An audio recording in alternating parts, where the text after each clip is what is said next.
এখন আবার কে আসলো? ও তুমি আসছো? এত তাড়াতাড়ি এসে বললা? আরে কাজ শেষ হয়ে গেছে, এই জন্য চলে আসছি।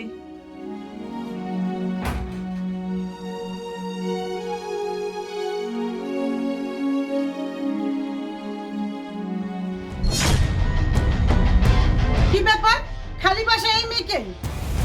আর তুমি খালি গায়ে কেন? এইবার আমি বুঝতে পারছি, আমি বাসায় না থাকলে খালি বাসায় মেয়ে আইনা রিলা খেলা করো না। আরে তুমি আমার ভুল বুঝতেছো। আমি ভুল বুঝছি? ম্যাডাম আপনি এটা কি করলেন? স্যারের কোনো দোষ নাই, আপনি ভুল বুঝতেছেন। আমার কথা একটু শুনেন। স্যারের কোনো দোষ নাই, দোষ করছে কে তুই? হুম? তুমি আবার ওর গায়ে হাত তুলতেছো। ও কি বলতেছে তুমি কথাটা তো শুনবা। ওর কথা আমি কি শুনবো? আমি তো নিজের চোখের বিশ্বাস করতে পারতাছি না। আমি আয়সা দেখলাম আমার বাথরুমের থেকে একটা মেয়ে বেরিয়েছে। ম্যাডাম স্যার লগে চিল্লাচিল্লি না করে দয়া করে আমার একটু কথাটা শুনেন। আচ্ছা কি বলবি বল, আমি একটু শুনি। ম্যাডাম আমি গার্মেন্টসে চাকরি করি, আমার গার্মেন্টসটা অনেক দূরে। গার্মেন্টস যাওয়ার পথে রাস্তায় আমার পেটটা মুচড়ে দিছে, তারপরেই সীমা তুই একটু দাঁড়া, আমার পেটটা অনেক কামড় দিচ্ছে, আমার জরুরি ওয়াশরুমে যেতে হবে। পারুল দেখ, এমনিতে অনেক দেরি হয়ে গেছে, আমি যাই, তুই কাজ সেরে আয়। হ্যাঁ, রাস্তাঘাট এখন কই যাই?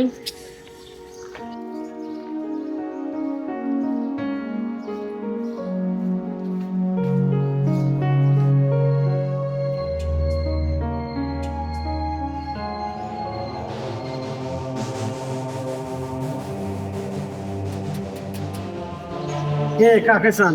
কাকা একটু ওয়াশরুমে যাওয়া যাবো, আমার পেটে অনেক চাপ দিচ্ছে। এখানে যাওয়া হবে না।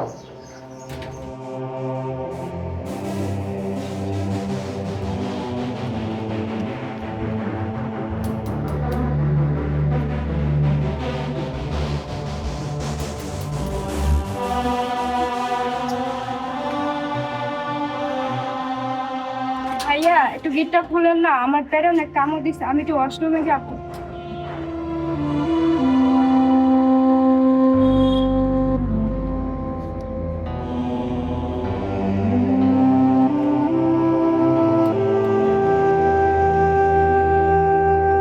কি বলেন, কার কাছে যাবেন? ভাইয়া আমি কেউ কাছে যাবো না, আমার পেটে একটু কামড় দিচ্ছে, আমি একটু ওয়াশরুমে যাবো। এখানে তো কোনো নিচে ওয়াশরুম নাই। ভাইয়া আমার খুব এমার্জেন্সি, আমি সহ্য করতে পারতেছি না, একটু ব্যবস্থা করেন না। আচ্ছা ঠিক আছে, উপরে যেয়ে দেখেন কোনো বাসার ওয়াশরুমে যেতে পারেন কিনা।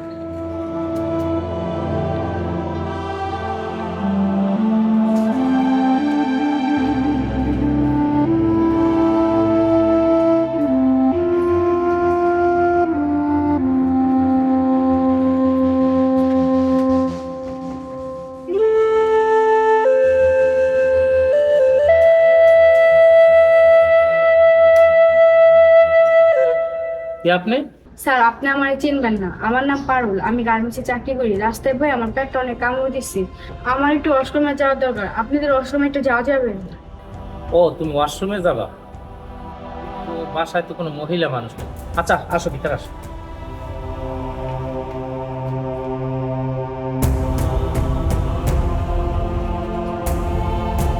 আসো ভিতরে আসো।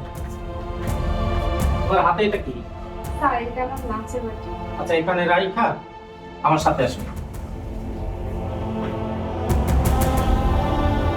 আসো ভিতরে আসো। এই যে বাথরুম। স্যার আপনার বাসায় মহিলা মানুষ বলতে কেউ নাই? হ্যাঁ আমার ওয়াইফ আছে, উনি বাহিরে গেছে। তোমার ভয়ের কিছু নাই, তুমি ওয়াশরুমে যাও।